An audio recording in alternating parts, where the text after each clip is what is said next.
Alhamdulillah, sampailah kita di hari ke-28 Ar-Rahman Challenge.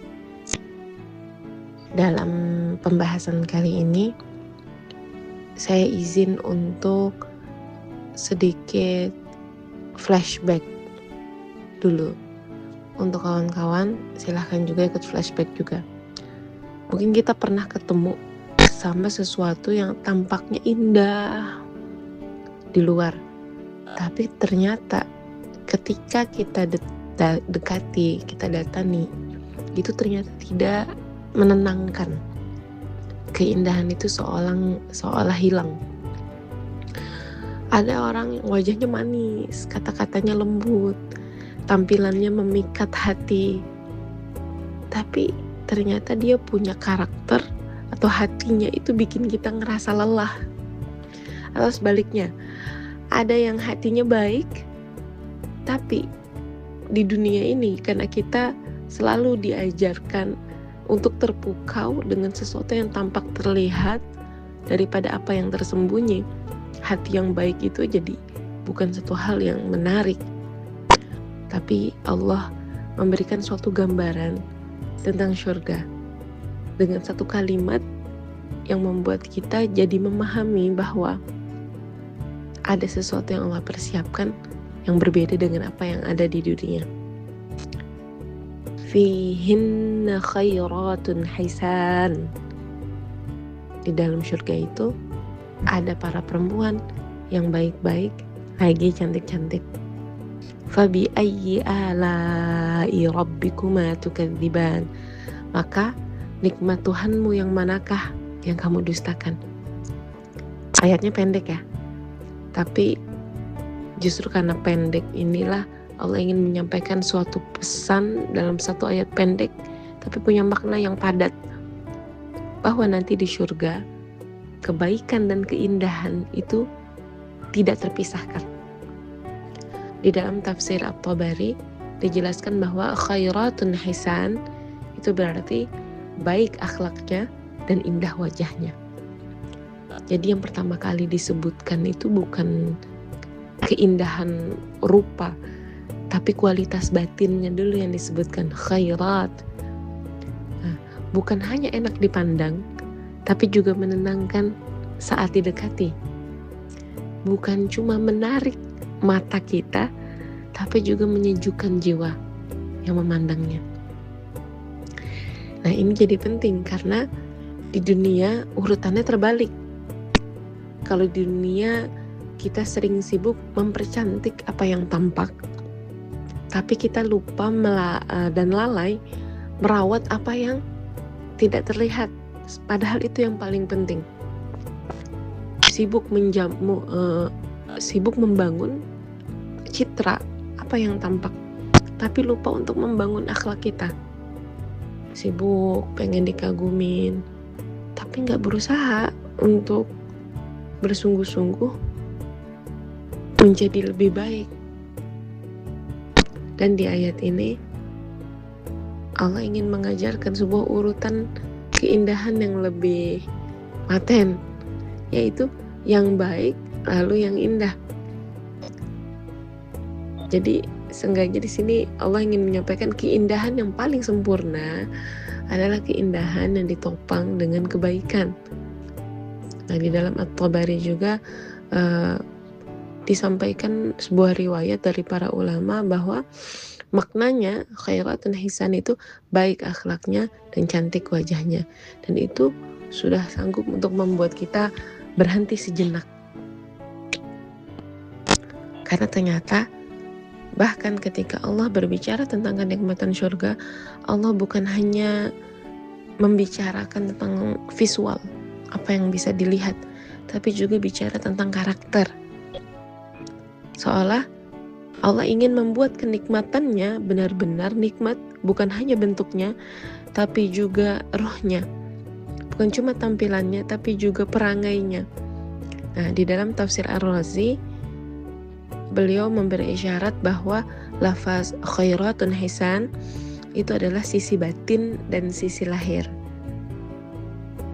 Di dalamnya ada kebaikan pada apa pada bagian dalam dan ada keindahan pada bagian luar.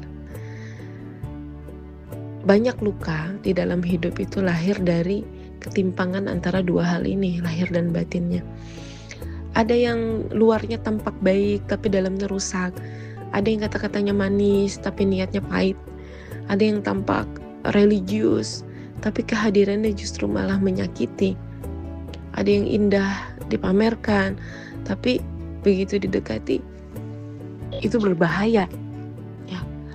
Maka surga itu bukan cuma tempat untuk menyenangkan mata, tapi surga adalah tempat di mana apa yang tampak dan apa yang tak terlihat itu saling selaras.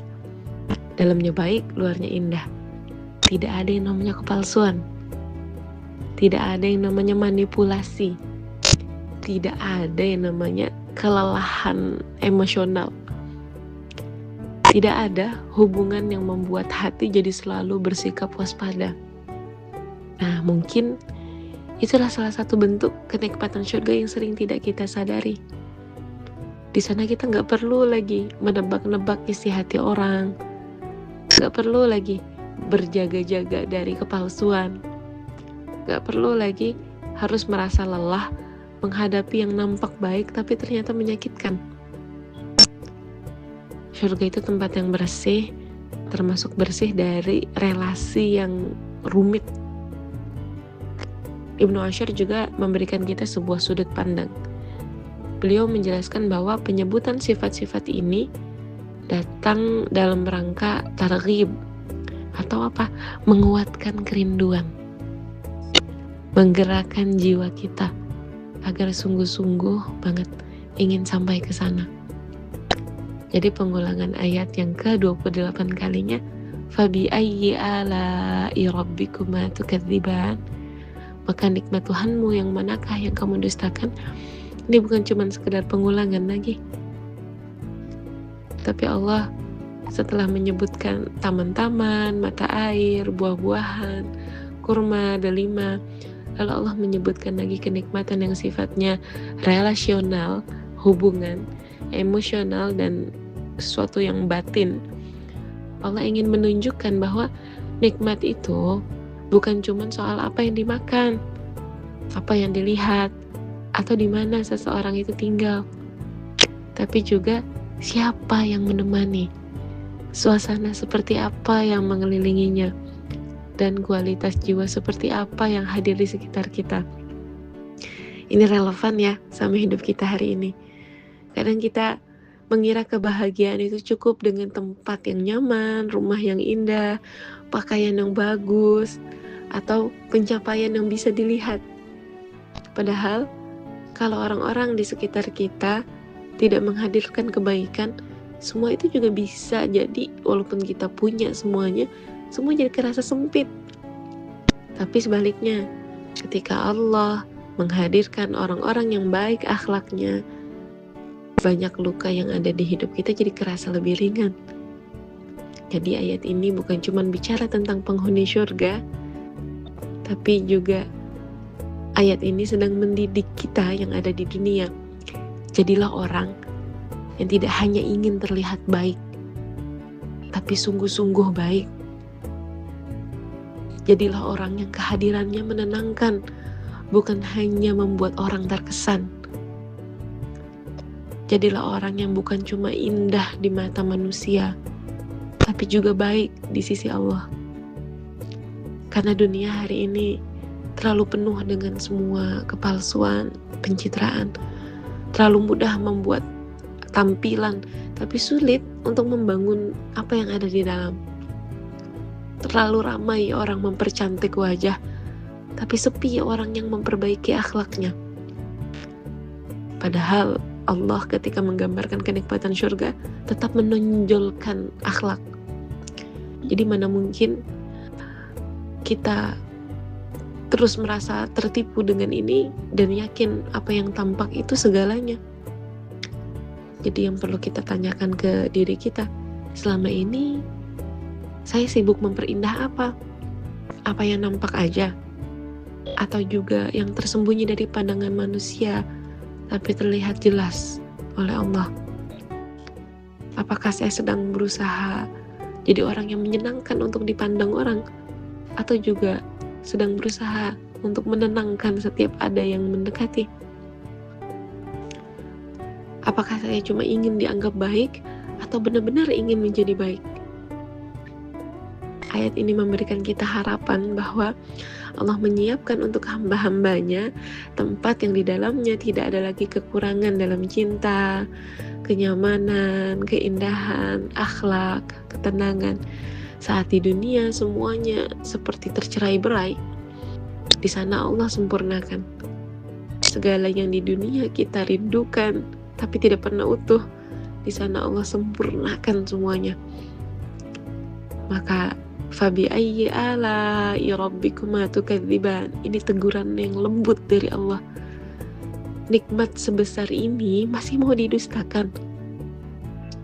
Janji yang seindah ini masih mau diragukan? Tuhan yang menciptakan kebaikan yang sehalus ini masih mau dilupakan? Semoga Allah tidak hanya membuat kita rindu pada syurganya, tapi juga membentuk kita menjadi pribadi yang membawa sedikit aroma syurga itu sejak kita masih di dunia. Yang baik akhlaknya, indah lisannya, lembut sikapnya, bersih hatinya. Karena mungkin salah satu cara menuju tempat yang penuh dengan khairatun hisan adalah dengan mulai menanam khair dalam diri kita hari ini. Wallahu a'lam bishawab. Selamat menyelam dan sampai ketemu lagi di pembahasan berikutnya. Assalamualaikum warahmatullahi wabarakatuh.